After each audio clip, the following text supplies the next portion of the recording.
Okay student, तो last lecture में हमने टैक्सोनॉमी का इंट्रोडक्शन लिया था, नॉमेनकल्चर स्टडी किया। आज अपन क्लासिफिकेशन का बेसिक इंट्रोडक्शन लेंगे। क्लासिफिकेशन का मतलब होता है अरेंजमेंट ऑफ ऑर्गेनिज्म। अरेंजमेंट करना है किसको? ऑर्गेनिज्म को या स्पीसीज को या इंडिविजुअल को इन टैक्सोनॉमिक कैटेगरी या रैंक। जो टैक्सोनॉमिक कैटेगरी है, जो टैक्सोनॉमिक रैंक है, उनमें किसी ऑर्गेनिज्म को अरेंज करना ही क्लासिफिकेशन है। Arrangement of organism in taxonomic category, suitable taxonomic category, वो कौन सी टैक्सोनॉमिक कैटेगरी में आ रहा है उसको उस टैक्सोनॉमिक कैटेगरी में अरेंज करना ही क्लासिफिकेशन है। क्लासिफिकेशन टैक्सोनॉमिक स्टडी का एक बहुत इंपॉर्टेंट पार्ट है, क्योंकि जब हम क्लासिफिकेशन करते हैं तभी हम उसका रिलेशन दूसरे ऑर्गेनिज्म के साथ स्टडी कर पाएंगे। यानी क्लासिफिकेशन नेसेसरी है किसी भी ऑर्गेनिज्म की स्टडी के लिए। क्लियर? अब जो है आज का जो हमारा टॉपिक है वो है टैक्सोनॉमिक कैटेगरी या टैक्सोनॉमिक रैंक क्या चीज है, इनके बारे में आज का टॉपिक है हमारा। सो आइए हम देखते हैं। तो आज के टॉपिक में हम लोग डिस्कस करेंगे टैक्सोनॉमिक हायरार्की। ठीक है, टैक्सोनॉमिक हायरार्की या टैक्सोनॉमिक कैटेगरी के बारे में आज अपन डिस्कस करेंगे। ठीक है, अब क्या था बेटा कि सबसे पहले क्या था, जो लीनियस है, कैरोलस लीनियस का नाम सुना है ना आपने, फादर ऑफ टैक्सोनॉमी। तो लीनियस ने 5 टैक्सोनॉमिक कैटेगरी दी थी। कितनी दी थी? 5। कैसे? सबसे पहले इन्होंने दिया सब स्पीसीज। सब स्पीसीज बनाता है स्पीसीज को, यानी आप डेफिनेशन भी देखते जाओ। Species a group of individual of sub species. Species बनाती है किसको बेटा? जीनस, क्लास, ऑर्डर, इस तरह से। तो ये 5 कैटेगरी जो थी वो लीनियस ने दी थी, इन्हें लीनियन कैटेगरी कहते हैं। क्या क्या कैटेगरी दी थी इन्होंने? Order, class, genus, species, sub species. So these categories given by Linnaeus. Is that clear? Order, class, genus, species और सब स्पीसीज। ठीक है, अब आप देखिए बेटा, ये तो लीनियस ने प्राइम कैटेगरीज का एक बेसिक दिया था अपने अकॉर्डिंग, लेकिन आज हम क्यूब टैक्सोनॉमिक हायरार्की देखते हैं। तो टैक्सोनॉमिक हायरार्की की बात करते हैं तो टैक्सोनॉमिक कैटेगरी 2 तरह की होती है। एक होती है ऑब्लिगेट कैटेगरी। ऑब्लिगेट कैटेगरी का मतलब है कि ये टैक्सोनॉमिक कैटेगरी हर क्लासिफिकेशन में यूज होगी ही होगी, यानी कोई भी क्लासिफिकेशन होगा वो इन्हीं टैक्सोनॉमिक कैटेगरीज के अकॉर्डिंग होगा। Is that clear? यानी ऑब्लिगेट, ये ऑलवेज यूज होगी। ठीक है, इनका कोई विकल्प नहीं है, ये यूज होगी ही होगी। Is that clear? तो इन ऑब्लिगेट कैटेगरी में क्या क्या आता है देखो बेटा, ये इस तरह से आता है। देखो, किंगडम, फाइलम या डिवीजन। ठीक है, उसके बाद में आएगा बच्चों आपका class, sorry order, class, family, genus, species. 1 2 3 4 5 6 7। ठीक है बेटा, तो अब इसको थोड़ा सा आपको ध्यान से अच्छे से आप देखिए इस चीज को अच्छे से पूरा। ठीक है ना, सबसे पहले क्या आ रहा है? किंगडम। किंगडम के बाद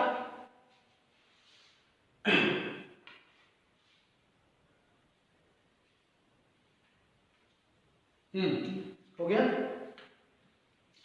species, genus, family, class, order. अच्छा सॉरी, ये 1 मिनट, यहाँ क्लास है और ये ऑर्डर। अब देखो, एक बच्चा मुझसे पूछ भी रहा था तो मैं आपको थोड़ा बता देता हूं।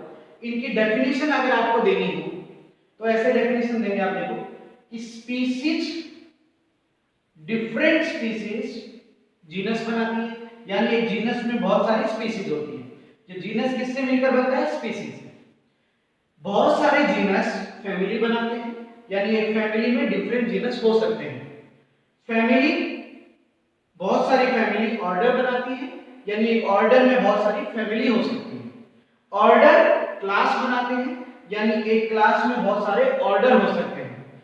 और क्लास फाइलम बनाती है, यानी एक फाइलम में बहुत सारी क्लासेस हो सकती हैं। और फाइलम किंगडम बनाता है, यानी किंगडम हो गई लार्जेस्ट यूनिट टैक्सोनॉमिक कैटेगरी की, और स्पीसीज हो गई स्मॉलेस्ट। राइट। अब बच्चों अगर हम स्पीसीज से किंगडम की तरफ जाएं तो क्या होगा बेटा? जो कैरेक्टर है उनकी डिसिमिलरिटी बढ़ती जाती है, बढ़ती जाएगी। ऊपर एरो का मतलब बढ़ती जाएगी। क्यों बढ़ती जाएगी वो समझिए। एक जीनस में बहुत सारी स्पीसीज होती है, तो जीनस में स्पीसीज क्या होगी? बहुत सारी होगी, तो डिसिमिलरिटी क्या होगी? बढ़ गई। स्पीसीज के कंपेयर जीनस की डिसिमिलरिटी बढ़ गई। फैमिली में जीनस बहुत सारे हो सकते हैं, तो फिर फैमिली के जो अंदर बहुत सारे जीनस हैं उनकी डिसिमिलरिटी बढ़ गई है। तो जैसे जैसे हम स्मॉलेस्ट से लार्जेस्ट यूनिट की तरफ जाते हैं तो डिसिमिलरिटी बढ़ती जाती है। और अगर हम किंगडम से स्पीसीज की तरफ आए तो सिमिलरिटीज बढ़ती जाती है, इंक्रीज होती है। Is it clear? तो अब बताओ, समझ आया? ऑब्लिगेट कैटेगरी कितनी है? 7। अच्छे से देख लो आप इनको, ठीक है। और अब देखो कौन कौन सी है। Species is the smallest category. Genus, genus किससे बनता है? आपके एग्जाम में आएगी डिफाइन जीनस, तो रटना नहीं है, सीधा यहीं से आता है जीनस। अरे मार्क्स मिल जाएगा भैया, कॉन्सेप्ट देखो। जीनस क्या है? जीनस में डिफरेंट स्पीसीज होती है। जीनस किससे बनता है? स्पीसीज के ग्रुप से बनता है। जीनस क्या बनाता है? फैमिली बनाता है, यानी फैमिली में बहुत सारे क्या होंगे? जीनस होंगे। फैमिली किसको बनाती है? ऑर्डर को, मतलब ऑर्डर में बहुत सारी क्या होगी? फैमिलीज होगी। समझ आ गया? इसी तरह आपको ये करना है। तो सबसे बड़ी यूनिट क्या होगी? किंगडम। और सबसे छोटी क्या होगी? स्पीसीज। ये ऑब्लिगेट कैटेगरी की बात कर रहा हूं। स्पीसीज से अगर आप किंगडम की तरफ जाओगे तो डिसिमिलरिटी बढ़ती जाएगी, क्योंकि ग्रुप बढ़ता जा रहा है। और किंगडम से अगर आप स्पीसीज की तरफ आओगे तो सिमिलैरिटी आपकी बढ़ती जाएगी। Is that clear? ये बात समझ आया आपको एकदम अच्छे से? So these are obligate category, जो 7 होती है टैक्सोनॉमिक हायरार्की में, और इनको यूज करना ही करना होता है। इसके बाद ऑब्लिगेट कैटेगरी के बाद आता है इंटरमीडिएट कैटेगरी। क्या आता है? Intermediate category. Intermediate category.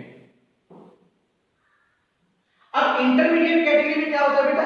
Obligate, obligate का मतलब ये 7 तो होगी होगी।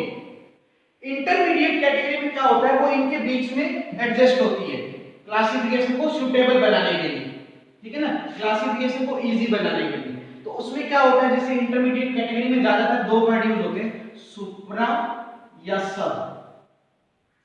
सुप्रा मतलब उसके ऊपर की, और सब मतलब उसके नीचे की। जैसे कि मैं आपको बता दूं, सब फाइलम, फाइलम और सुपर फाइलम। अब देखो ये फाइलम की ही 2 कैटेगरी और बन गई, सब फाइलम और सुपर फाइलम, है ना। तो सुपर यानी इसके ऊपर की कैटेगरी होगी, सब यानी इसके नीचे की। इसी तरह देखो सुपर ऑर्डर, ऑर्डर, सब ऑर्डर, यानी ऑर्डर से नीचे की कैटेगरी क्या होगी? सब ऑर्डर। ऊपर की क्या होगी? सुपर ऑर्डर, और ये क्या होगी? ऑर्डर। तो ये इंटरमीडिएट कैटेगरी में 2 और शामिल हो जाती है, सुप्रा और सब, या सुपर और सब। इसी तरह देखो सब क्लास, क्लास और सुपर क्लास। समझ गए ना? तो एक क्लास की कैटेगरी ही 3 भागों में डिवाइड हो गई। तो ये जो बीच में कैटेगरी आती है इनको इंटरमीडिएट कैटेगरी बोलते हैं। समझ आ गया? ये यूज हो या ना हो, लेकिन ऑब्लिगेट कैटेगरी यूज जरूर होती है। और वो कितनी है? 7 कैटेगरी है टोटल। Is it clear? अब इसके अलावा एक और इसमें इंटरमीडिएट कैटेगरी में आपको याद रखना है, जो बहुत इंपॉर्टेंट है, वो है ट्राइब। ट्राइब एक कैटेगरी है। वो कैटेगरी किस किस के बीच में आती है? देख लो, फैमिली और जीनस के बीच में। जीनस और फैमिली के बीच में एक कैटेगरी आती है जिसको बोलते हैं ट्राइब। ये कॉम्पिटिटिव एग्जाम में भी क्वेश्चन पुट अप हुआ है ट्राइब का, तो ध्यान रखिएगा इस बात का। तो ट्राइब किसके बीच में? फैमिली और जीनस के बीच की जो कैटेगरी है वो है ट्राइब। Is that clear? तो अब ये इंटरमीडिएट कैटेगरी समझ आ गई, सुपर और सब, और या फिर क्या रखना, ट्राइब, समझ गए? और ऑब्लिगेट कितनी होती है वो आपको जरूर याद रखनी है। तो ऑब्लिगेट कितनी होती है? 7 कैटेगरी होती है टोटल। तो एक बार सारे मेरे साथ बताइए, स्मॉलेस्ट टू लार्जेस्ट चलेंगे अपन। सबसे पहले कौन सी कैटेगरी आ गई? स्पीसीज। स्पीसीज क्या बनाती है? जीनस। अब देखो साथ साथ डेफिनेशन भी ध्यान रखो, जीनस क्या होता है? बहुत सारी स्पीसीज से मिलकर जीनस बनता है, बस इतना आपको ध्यान रखना। जीनस से आगे क्या बनेगा? फैमिली, यानी फैमिली बहुत सारे जीनस से बनती है। फैमिली के बाद क्या आएगा बेटा बताओ ना, अभी वो गलती मत करना वापस। ऑर्डर, ऑर्डर के बाद क्लास, क्लास के बाद फाइलम, और फाइलम या डिवीजन। अब ये दोनों इसको भी क्लियर करा दो, डिवीजन वर्ड प्लांट के लिए लगेगा और फाइलम वर्ड एनिमल के लिए लगेगा। और फिर क्या आ जाएगा बच्चों आपका? किंगडम। तो लार्जेस्ट क्या हो गया बेटा आपकी? लार्जेस्ट यूनिट क्या होगी? किंगडम। और स्मॉलेस्ट क्या होगी? स्पीसीज। Is that clear? तो इस तरह से आपको ये कैटेगरी ध्यान में रखनी है। ये है टैक्सोनॉमिक हायरार्की, ठीक है ना? तो इनको मैंने बता दिया आपको। पहले लिनियस की कैटेगरी बताई थी आपको 5, फिर मैंने बताया कि टैक्सोनॉमिक हायरार्की 2 तरह से डिवाइड है, एक ऑब्लिगेट और एक इंटरमीडिएट। ऑब्लिगेट में कितनी कैटेगरी होती है? 7 होती है। और इनकी डेफिनेशन कहीं से रटने की जरूरत नहीं है, सीधा ये ध्यान रखो। अब पेपर में आ जाए फैमिली को डिफाइन करो, तुरंत बोलेंगे कि family a group of different kind of genus. समझ आ गया? बस इतना याद रखना, ठीक है? यानी जो एरो है वो ध्यान रखना, फैमिली किससे बनती है? जीनस से। ऑर्डर किससे बनता है? फैमिली से। क्लास किससे बनती है? ऑर्डर से। इस तरह से आपको ध्यान रखना है। Is that clear? तो याद होगी। और इंटरमीडिएट में क्या बताया था मैंने? सुपर और सब। और एक और ट्राइब का ध्यान रखना, ट्राइब किसके बीच में आती है बताओ जरा? ट्राइब किसके बीच में आती है? फैमिली और जीनस के बीच में क्या आता है? ट्राइब आता है। Is that clear? ये वाला समझना, ठीक है? तो ये है टैक्सोनॉमिक हायरार्की, ठीक है? एनसीईआरटी में एक पूरा पेज दे रखा है इसका, तो उसकी रीडिंग करना आप लोग, है ना? आपको पूरा समझ आ जाएगा एकदम अच्छे से। और एक टेबल है एनसीईआरटी में बनाई हुई, उस टेबल को भी आप फुलफिल करेंगे पूरा वो पढ़ के थोड़ी, ठीक है? अब आपके सिलेबस में इस बार एक स्पेशल ये इस पे फोकस किया गया कि स्पीशीज को एक्सप्लेन करना है, स्पीशीज को पूरा आपको समझाना है, ठीक है? तो जो अभी मैंने आपको टैक्सोनॉमिक कैटेगरी बताई थी, क्या क्या बताई थी? स्पीशीज, स्पीशीज के बाद क्या था? जीनस, फिर क्या था? फैमिली, फिर क्या था बच्चों? शाबाश, ऑर्डर, ऑर्डर के बाद क्लास, क्लास के बाद फाइलम या डिवीजन, और इसके बाद क्या था? किंगडम, ठीक है ना? अब आपकी जो टैक्सोनॉमिक हायरार्की हमारी है, इसमें आप देखिए कि सबसे स्मॉलेस्ट, सबसे फंडामेंटल, नेचुरल, रियल यूनिट जो है क्लासिफिकेशन की, वो क्या है बच्चों? स्पीसीज। यही डेफिनेशन सबसे ध्यान रखना, सबसे स्मॉलेस्ट, सबसे फंडामेंटल, नेचुरल, जो वास्तव में एग्जिस्ट करती है। भाई आपने क्लास देखा थोड़ी है, ऑर्डर ये सब मैन मेड है। वास्तव में इस अर्थ पर जो एग्जिस्ट करता है वो कौन है? इंडिविजुअल, हम लोग हैं। और इंडिविजुअल का ग्रुप क्या होता है? स्पीसीज। स्पीसीज कौन बनाता है? इंडिविजुअल। तो जो रियल यूनिट है, जो नेचुरल यूनिट है, जो फंडामेंटल है, वो कौन है? स्पीसीज है।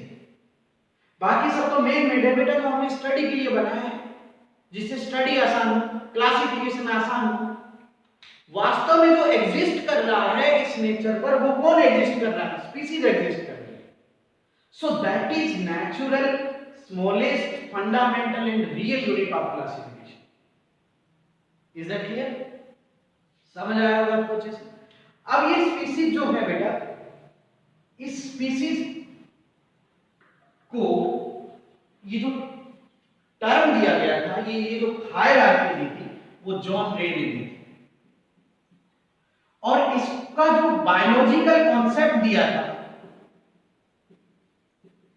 या डिफाइन किया था, जो स्पीसीज को डिफाइन किया था, वो किया था अर्नेस्ट मेयर ने। किसने किया था? अर्नेस्ट मेयर ने इसको डिफाइन किया स्पीसीज को। Species term given by John रे and species category defined by Ernest Mayr. Is that clear? और इससे इसका बायोलॉजिकल कॉन्सेप्ट दिया। अब ये क्या था अर्नेस्ट मेयर के अकॉर्डिंग स्पीसीज? ये क्या थी? Group of identical individual, group of identical individual, identical individuals का वो ग्रुप जो आपस में इनब्रीडिंग कर सके, जो आपस में रिप्रोडक्शन कर सके, जो ब्रीडिंग कर सके, उस इंडिविजुअल्स के ग्रुप को क्या कहते हैं? स्पीसीज कहते हैं। नोट्स में सेंड कर दूंगा, आपको बस कॉन्सेप्ट समझिए। तो species term provided by John Ray and defined by Ernst Mayr. And what is species according to Mayr? The group of individual, identical individuals का वो ग्रुप जो आपस में इंटरब्रीडिंग कर सके, इनब्रीडिंग कर सके, ऐसे ग्रुप को अपन क्या कहते हैं? स्पीसीज कहते हैं। होपफुली आपको समझ आया होगा, ठीक है।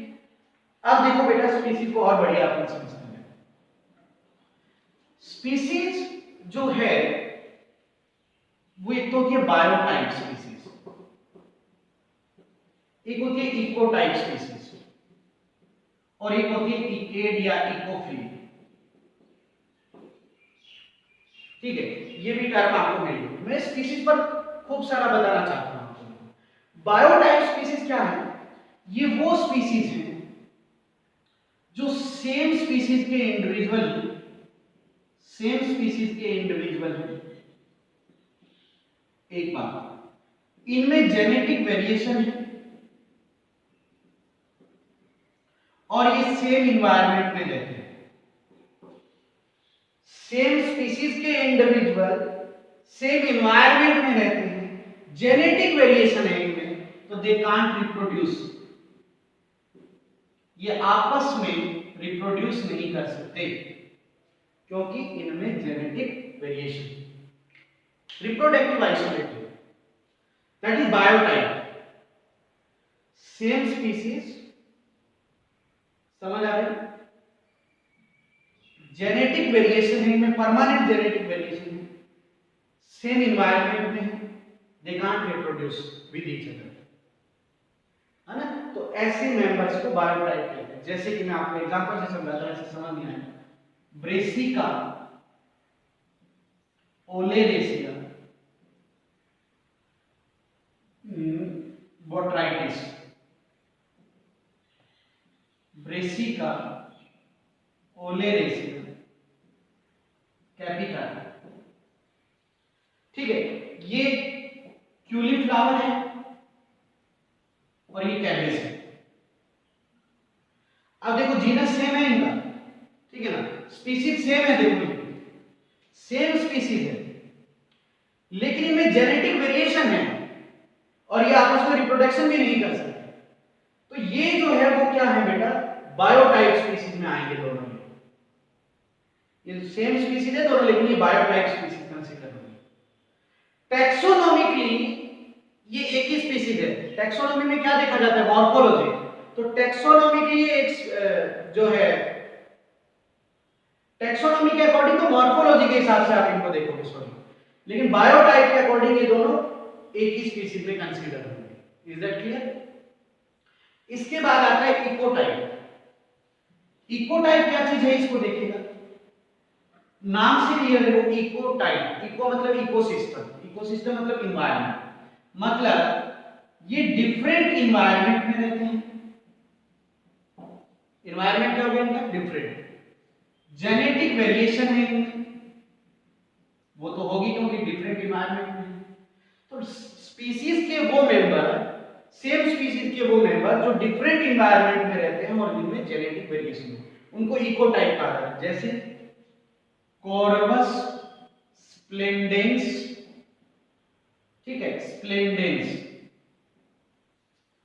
कोरवस स्प्लेंडेंस इंसोलेंस, ये इंडियन क्रो है,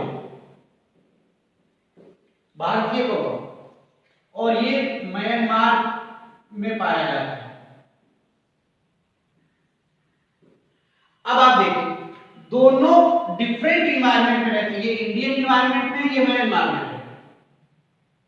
डिफरेंट इन्वायरमेंट, जेनेटिक वेरिएशन है, तो ये दोनों इकोटाइप के नाम से जाने जाएंगे। इन्वायरमेंट डिफरेंट है, इज दैट क्लियर? ये जो वेरिएशन आ रही है due to different environment, geographical area अलग अलग हो गया। नाउ इकेड या इकोफिन ये क्या होता है? इनमें क्या होता है कि फिनोटाइपिक वेरिएशन होती है। क्या होती है? Phenotypic variation. इनके कैरेक्टर में, फिनोटाइप का मतलब क्या होता है? कैरेक्टर में वेरिएशन, यानी ड्यू टू इन्वायरमेंट। ये किसकी वजह से हो रही है? Environment. Not permanent genetic variation, इनमें परमानेंट जेनेटिक वेरिएशन नहीं है। अभी तक आपने जो दोनों पढ़े थे उनमें परमानेंट जेनेटिक वेरिएशन थे, इनमें परमानेंट जेनेटिक वेरिएशन नहीं है। तो ये लगभग ऑल लिविंग ऑर्गेनिज्म इसी का एग्जांपल है। तो हमारे लिविंग ऑर्गेनिज्म में जो वेरिएशन आती है ज्यादातर वो इकेड या इकोफिन स्पीशीज होती है। स्पीशीज के अंदर जो ज्यादातर ये सामान्य वेरिएशन जो होती है, जो एनवायरनमेंट के कारण आ जाती है, जो परमानेंट वेरिएशन नहीं होती है वो, तो वो इकेड या इकोफिन स्पीशीज के नाम से जाना जाता है। क्लियर हुआ? तो बायोटाइपिक समझ गए, इकोटाइप समझ गए और इकेड, ठीक है। इसके बाद में स्पीशीज को समझाने के लिए कुछ कॉन्सेप्ट भी दिए गए थे। स्पीशीज को समझाने के लिए कुछ कॉन्सेप्ट भी दिए गए थे, तो वो कॉन्सेप्ट भी अपन देख लेते हैं। एक था बायोलॉजिकल कॉन्सेप्ट,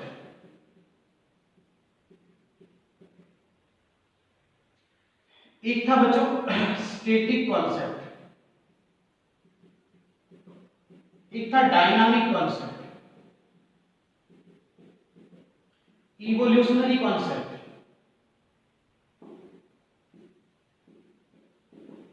एक था बेटा जेनेटिक कॉन्सेप्ट, वो इसके बाद में समझाते हैं। सबसे पहले देखो बायोलॉजिकल कॉन्सेप्ट। बायोलॉजिकल कॉन्सेप्ट किसने दिया था? मैंने अभी बताया था, मेयर। इनके अकॉर्डिंग जो स्पीशीज आपस में ब्रीडिंग कर सकती है, जो रिप्रोडक्शन आपस में कर सकते हैं, उन इंडिविजुअल्स के ग्रुप को स्पीशीज कहते हैं। वो सेम स्पीशीज के होंगे जो आपस में ब्रीडिंग कर सकते हैं, जो रिप्रोडक्शन कर सकते हैं, ऐसे इंडिविजुअल्स का ग्रुप स्पीशीज बनता है। ऐसे इंडिविजुअल जो हैं वो सेम स्पीशीज के होंगे जो आपस में रिप्रोडक्शन कर सकते हैं। तो ये किसका कॉन्सेप्ट था? मेयर का, ठीक है। इसके बाद बायोलॉजिकल कॉन्सेप्ट के बाद एक कॉन्सेप्ट आया स्टैटिक कॉन्सेप्ट। स्टैटिक कॉन्सेप्ट दिया था लिनियस ने, कैरोलस लिनियस का नाम सुना आपने? इन्होंने ये कहा था कि स्पीशीज जो होती है वो कांस्टेंट होती है, उसके कैरेक्टर फिक्स होते हैं, है ना, उसमें कोई चेंज नहीं होता, उसमें कोई चेंज नहीं होता है। स्पीशीज के जो इंडिविजुअल हैं उनके कैरेक्टर फिक्स रहेंगे, कांस्टेंट रहेंगे, उनमें कभी कोई चेंज नहीं होगा। मुझे तो ये बात जचने वाली नहीं लग रही है, तो इसका तुरंत खंडन कर दिया गया था और नया कॉन्सेप्ट आया डायनामिक कॉन्सेप्ट, जो दिया था लेमार्क ने। लेमार्क का नाम सुना होगा आपने? उसने स्पीशीज का डायनामिक कॉन्सेप्ट दिया। इसके अकॉर्डिंग क्या था?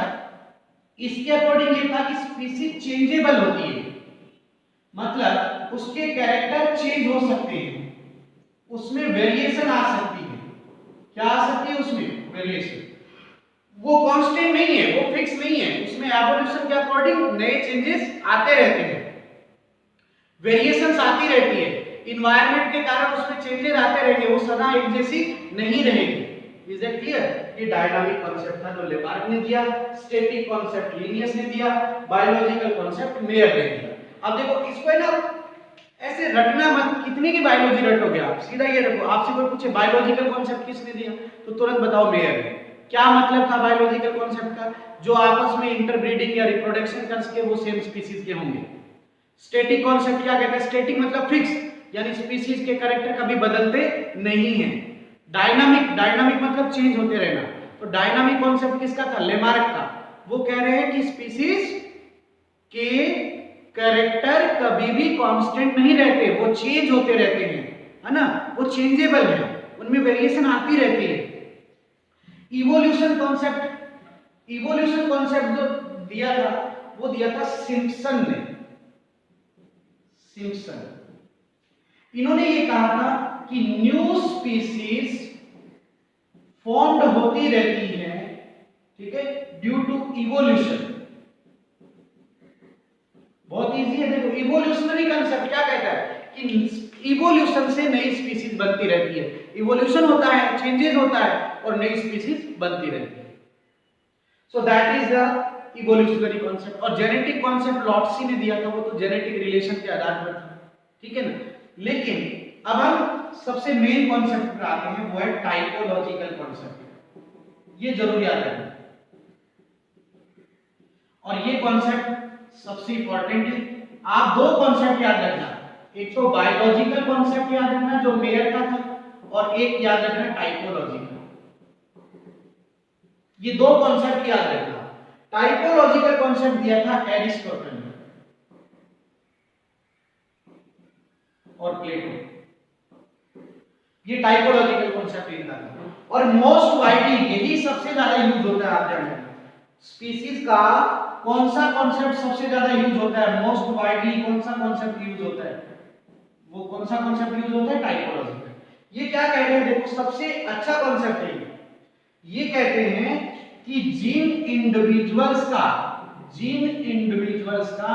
डेवलपमेंट पैटर्न सिमिलर है, वो सारे इंडिविजुअल सेम स्पीसीज के होंगे।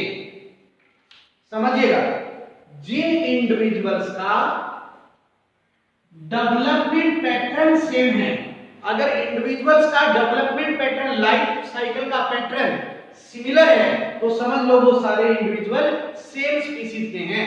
यानी सेम स्पीसीज के इंडिविजुअल वो होंगे जिनका डेवलपमेंट टाइप या डेवलपमेंट पैटर्न टाइपोलॉजिकल का मतलब डेवलपमेंट टाइप या डेवलपमेंट पैटर्न सेम है, वो सारे सेम स्पीसीज के होंगे। That is typological concept.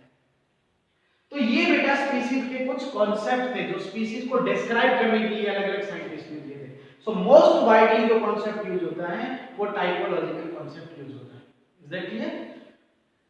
अच्छे से समझ गए होंगे एकदम अच्छे से।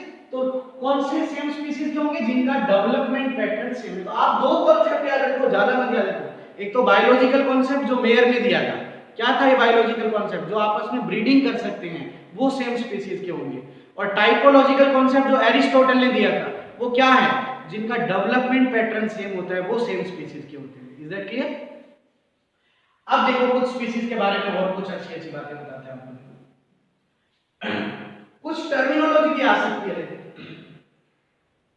सिंक्रोनिक स्पीसीज, एलोक्रोनिक स्पीसीज, बहुत आसान है, टर्म पेपर में दिया जाएगा, आपको तो बस मीनिंग ध्यान रखना है। Sympatric species, allopatric species, parapatric species. ठीक है, मैं सिखाऊंगा सारी आपको एक एक करके, पहले मैं टर्म्स लिख लेता हूं। इसी के अलावा देखो गैमो स्पीसीज, एगैमो स्पीसीज, पैरियो स्पीसीज, नियोंटोलॉजिकल स्पीसीज।